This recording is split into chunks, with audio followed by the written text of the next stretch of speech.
Welcome back to TLDR's daily briefing for Thursday, the 10th of April, 2025. In today's episode, we cover a US-Russia prisoner swap, a fatal disaster in the Dominican Republic, and France's potential recognition of Palestine. But first, Trump's tariff U-turn.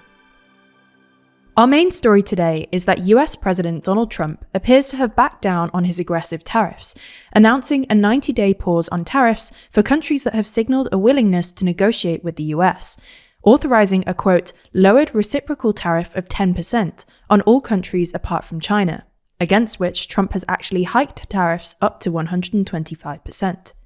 This comes despite the White House saying only days ago that reports of a 90-day pause were fake news, and Trump confirming, we're not looking at that. After Trump's tariff pause was announced, global stock markets were immediately boosted, with the US's S&P 500 index up 9.5% at close, the European Stoxx 600 up 5.5% in early trading on Thursday morning, Germany's DAX index up 8.3%, and the UK's FTSE 100 up 6.1%. The US stock rally added about $4.3 trillion to the S&P 500's market value, according to the Financial Times, the index's best single day since 2008. However, we should also remember that last week, after Trump initially announced his global tariffs, more than $5 trillion was wiped off the US's S&P 500 across 2 days, which analysts at Deutsche Bank estimated to be the index's fifth worst two-day performance since the Second World War.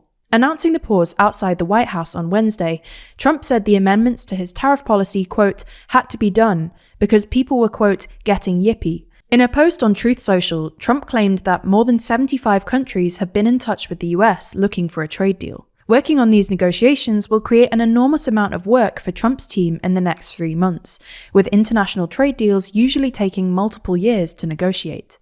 On China, Trump wrote, at some point, hopefully in the near future, China will realize that the days of ripping off the USA and other countries is no longer sustainable or acceptable.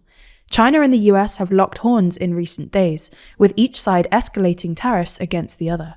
Trump is also facing allegations of insider trading over the move, as on Wednesday morning, mere hours before announcing the tariff pause, Trump posted on Truth Social, "This is a great time to buy, DJT." White House officials have argued that Trump's tariff pause was part of his strategy all along, with Trump's press secretary calling it his art of the deal. You're listening to TLDR's daily briefing. If you want more explainers on what's happening in the world, then you should check out TLDR's other channels. Today, we released videos on whether China could dump its American bonds, whether Trump has accidentally crashed Russia's economy, and whether Starmer's Trump plan is working. You can find those videos linked in the description or show notes for this episode, or by searching for TLDR on YouTube or Nebula. A US-Russian dual national imprisoned on treason charges in Russia has been freed as part of a prisoner exchange, US Secretary of State Marco Rubio and the woman's lawyer have announced. Ksenia Karolina had been convicted of treason last year for donating money to a US-based charity providing humanitarian support to Ukraine. The prisoner exchange took place in Abu Dhabi, the United Arab Emirates, and Karolina was reportedly freed in exchange for Arthur Petrov, a dual German-Russian citizen who was arrested in Cyprus in 2023 at the request of the United States for allegedly exporting sensitive microelectronics to Russia.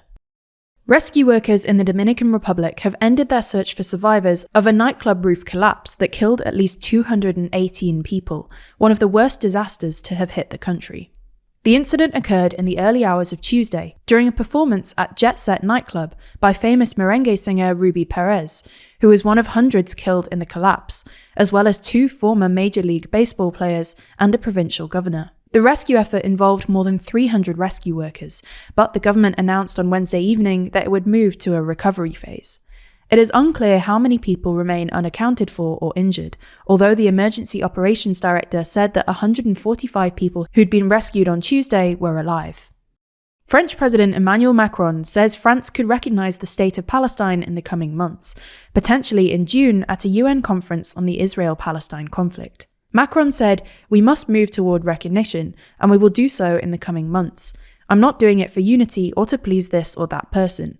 I'm doing it because at some point it will be fair." He added that he wanted to make the move as part of a, quote, collective dynamic which must also allow all those who defend Palestine to recognize Israel in turn. While France has always backed a two-state solution, it has held off on recognizing Palestine. If Macron does recognise Palestine, it would likely spark a backlash from Israel, which has already described the prospect as a prize for terror. That's all for today. We'll be back with you tomorrow, so make sure you're subscribed wherever you listen. In the meantime, you can check out the latest episode of our podcast, The World Leader Leaderboard, where we discuss which heads of government are doing well and who's doing badly every week. You can find the link in the podcast description. This was a TLDR news production hosted by Georgina Findlay, written by Georgina Findlay and Rory Taylor, and produced by Scarlett Watchorn. Thanks for listening, and we'll be back again tomorrow.